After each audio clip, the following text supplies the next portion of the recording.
అలానే మిస్సెస్లో 2024 ఎన్నికల్లో కూటమి ప్రభుత్వానికి 164 మంది ఎమ్మెల్యేలను ఆంధ్రప్రదేశ్ ప్రజలు ఆంధ్రప్రదేశ్ సమాజం ఇచ్చింది.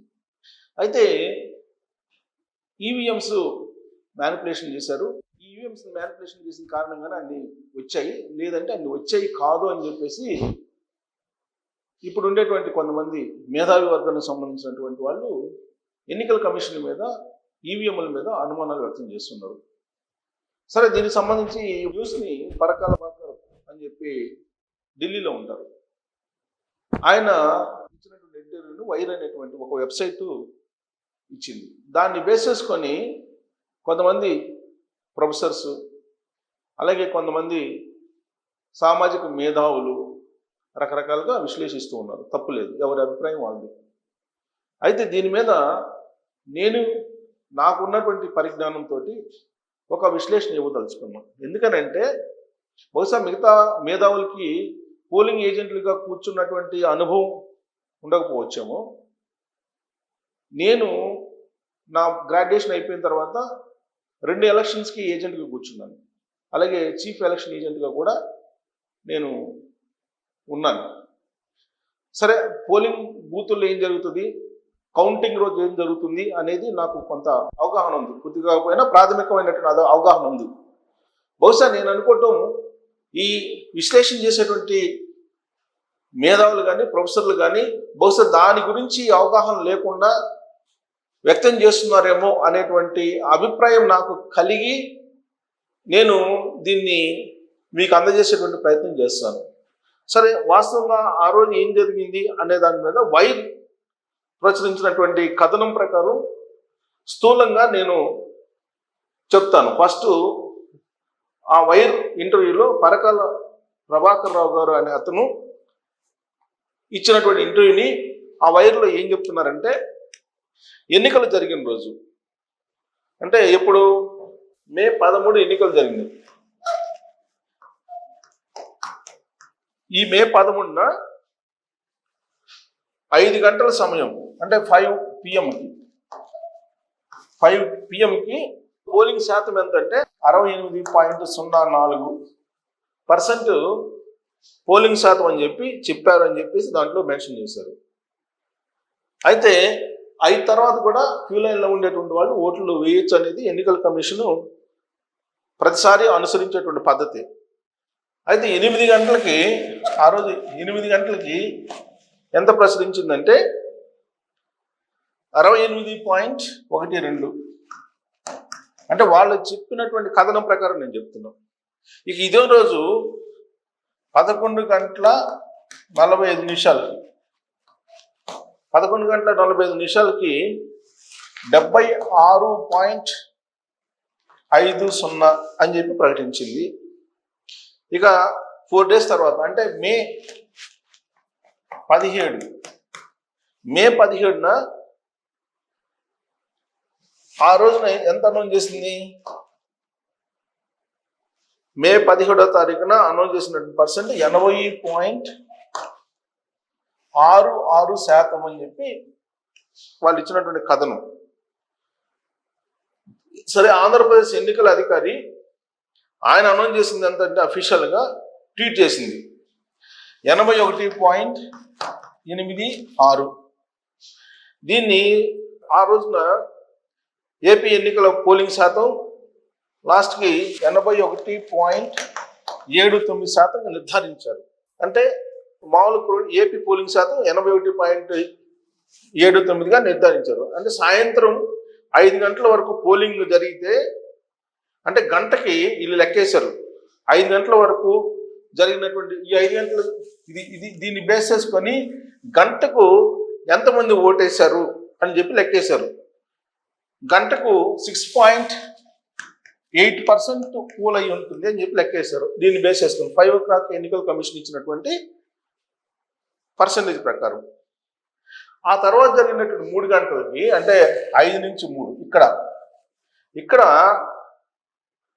0.08% అని ఇచ్చాడు. 0.08% అని ఇచ్చారు. ఆ తర్వాత జరిగినటువంటి పోలింగ్కి సాయంత్రం 5 గంటల వరకు 10 గంటల పాటు పోలింగ్ జరిగింది. అంటే గంటకు ఉదయం నుంచి సాయంత్రం దాకా ఎంత జరిగితే ఈ 3 గంటల వ్యవధిలో 0.08% జరిగిందని చెప్పి ఇచ్చింది.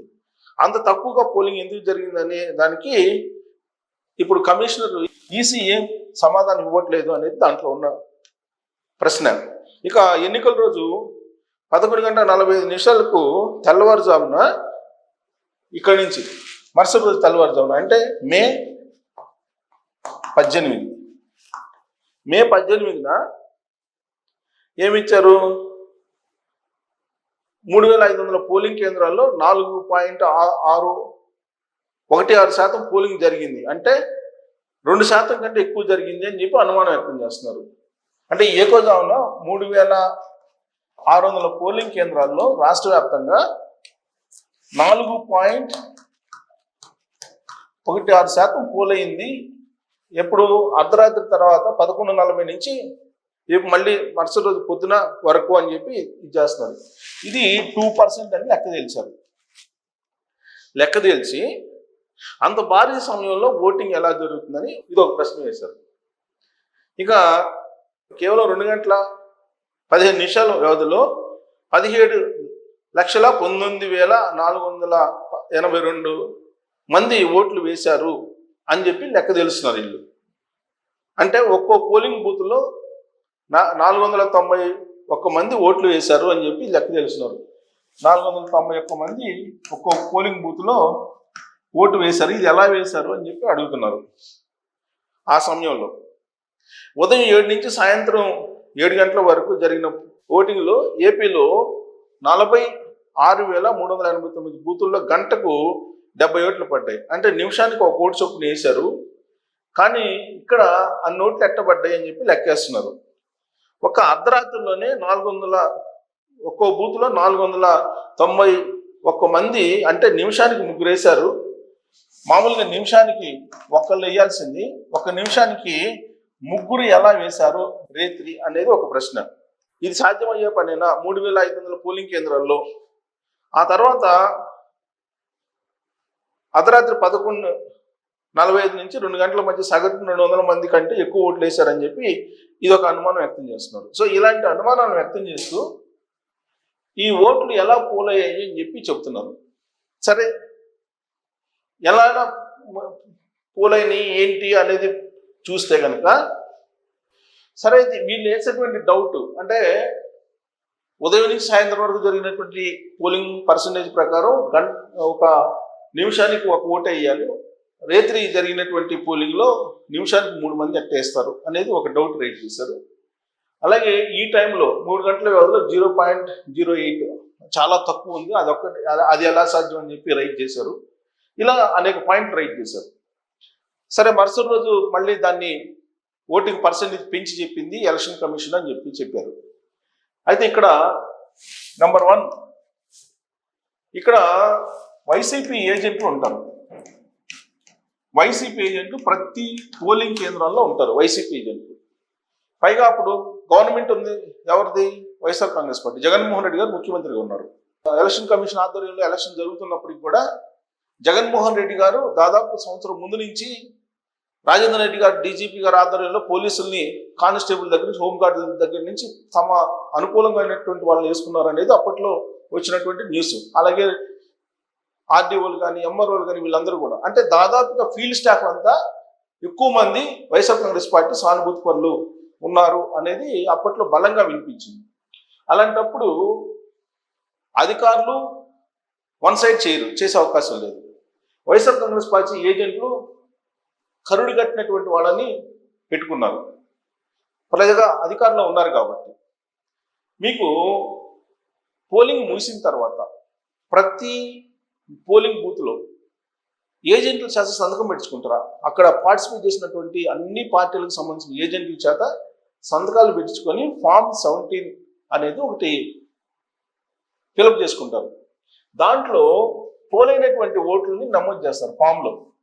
ఆ పోలైనటువంటి ఓట్లని నమోదు చేసి వాళ్ళ చేత సంతకాలు పెట్టించుకొని ఈవీఎంల మీద దాన్ని పేస్ట్ చేసి సీల్ చేస్తారు. మళ్ళా ఎప్పుడు?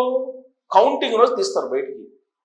ఆ కౌంటింగ్ రోజు తీసినప్పుడు నీకు ఎన్ని ఓట్లు ఆ రోజున ఈవీఎంల్లో పడున్నాయో అన్నే ఓట్లు ఉంటాయి పోలింగ్ రోజు కూడా.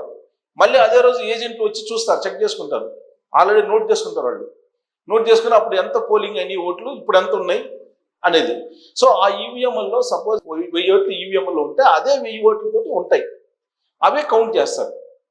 ఒకవేళ కనుక అలా దానికి భిన్నంగా ఉన్నాయి అనుకోండి, కౌంట్ చేయడానికి అడ్డగిస్తారు వైసీపీ ఏజెంట్లు. మరి వైసీపీ ఏజెంట్లు అడ్డగించినటువంటి సందర్భం ఏదైనా ఉందా అంటే ఎక్కడా లేదు. మరి ఎక్కడ తేడా వచ్చింది? ఎక్కడ తేడా వచ్చినట్టు ఇది మేధావులు చెప్పాలి. సో ఇక్కడ ఈవీఎం శాతం పెరిగింది అనే దానికి కూడా ఎప్పుడు కూడా ఎలక్షన్ కమిషన్, నేను రిపోర్టింగ్ కూడా చేశాను, ఎలక్షన్ కమిషన్ టెంటేటివ్గా చెప్తుంది పోలింగ్ పర్సంటేజ్. మీకు పోలింగ్ పర్సంటేజ్ అనేది ఫైనల్గా 2 రోజుల తర్వాతనే వస్తుంది. మీకు 2018 తెలంగాణ ఎన్నికలు తీసుకున్నా అదే కనిపిస్తుంది, 2014 తెలంగాణలో జరిగిన లోక్సభ ఎన్నికల్లో తీసుకున్నా అదే వస్తుంది, మన పక్క రాష్ట్రం గురించి చెప్పుకుంటే. సో ఎన్నికల కమిషన్ 2 రోజుల తర్వాతనే కన్సల్టేట్, ఎందుకంటే కొండల్లో గుట్టల్లో ఎక్కడ ఉంటారు ప్రిసైడింగ్ ఆఫీసర్స్. ఈ ప్రిసైడింగ్ ఆఫీసర్స్ మొత్తం కన్సల్టేట్ చేసుకొని జిల్లా కలెక్టర్కి ఇచ్చేటప్పటికి టైం పడుతుంది. ఇది మళ్ళా స్టేట్ ఎలక్షన్ కమిషన్కి వెళ్ళాలి, స్టేట్ ఎలక్షన్ కమిషన్ నుంచి సెంట్రల్ కమిషన్కి వెళ్ళాలి. ఈ డేటా మొత్తం మీకు నిక్షిప్తమై ఉంటుంది ఎలక్షన్ కమిషన్ దగ్గర. దీంట్లో ఎలాంటి తేడా రావడానికి ఛాన్సెస్ లేవు. మరి అలాంటప్పుడు ఎక్కడ తేడా జరుగుతుంది? ఒకవేళ తేడా జరిగితే వైసీపీ ఏజెంట్లు కొలిడ్ అయి ఉండాలి.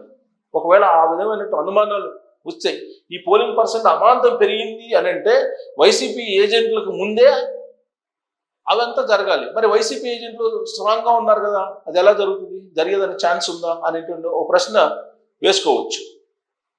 ఇక రెండేంటంటే 2019లో 151 సీట్లు వచ్చినప్పుడు చంద్రబాబు నాయుడు గారు ఈవీఎంల ట్యాంపరింగ్ మీద మాట్లాడారు. ఇప్పుడు అంతకంటే ఈ 20 నెలల నుంచి ఈవీఎం ట్యాంపరింగ్ మీద, లాస్ట్ ఈ పోలింగ్ పర్సంటేజ్ మీద వైఎస్ఆర్ కాంగ్రెస్ పార్టీ మాట్లాడుతూ ఉంది. మరి దీనికి ఏం చెప్తారు? వైఎస్ఆర్ కాంగ్రెస్ పార్టీ ఏజెంట్లు ఏం చేశారు, వాళ్ళకి తెలియకుండా ఇదంతా జరిగిందా అనే దాని మీద ముందు ప్రశ్న వేసుకోవాలి. ఎలక్షన్ కమిషన్ మాకు ఆ సమాధానం చెప్పలేదు, ఈ సమాధానం చెప్పలేదు అని అంటే, ఇంకోటి ఉదయం నుంచి పోలింగ్ స్టార్ట్ అవుతుంది. ఉదయం గ్రామాల్లో పనులకు వెళ్ళే వాళ్ళు వేసి వెళ్ళిపోతారు, మధ్యలో రారు పోలింగ్ కేంద్రాలతో రాదు. మళ్ళా సాయంత్రం 4 నుంచి స్టార్ట్ అవుతుంది. 4 నుంచి స్టార్ట్ అయ్యి దాదాపుగా మరుసటి రోజు వరకు పోలింగ్ జరిగినటువంటి రోజులు కూడా ఉన్నాయి. మరి పోలింగ్ 5 గంటల దాకా జరిగింది, ఆ తర్వాత ఎందుకు జరిగింది లేదా ఎందుకు తక్కువైంది అని చెప్పడానికి ముందు విలేజ్ ఓటర్స్ ఎలా ఉంటారు, టౌన్ ఓటర్స్ ఏ విధంగా ఉంటారు, ఇవన్నీ ఇవన్నీ తీసుకోవాలి, పరిగణలోకి తీసుకుంటే అప్పుడు polling percentage up and down ఎందుకు ఉంది, ప్యారలల్ ఎందుకు జరగలేదని దానికి సమాధానం వస్తుంది. సో కాబట్టి 2024లో జరిగినటువంటి ఎన్నికల్లో ఏదో జరిగింది అని చెప్పి ఒక అనుమానం క్రియేట్ చేయడానికి సిద్ధపడటం అనేది వైఎస్ఆర్ కాంగ్రెస్ పార్టీ బలంగా ఉంది, బలహీనంగా లేదు అని చెప్పుకునేటువంటి ప్రయత్నం ఏదైతే ఉందో అది చెప్పుకుంటారు. రాజకీయంగా తప్పేం లేదు, అది రకరకాల వ్యూహాల్లో చెప్పుకుంటారు.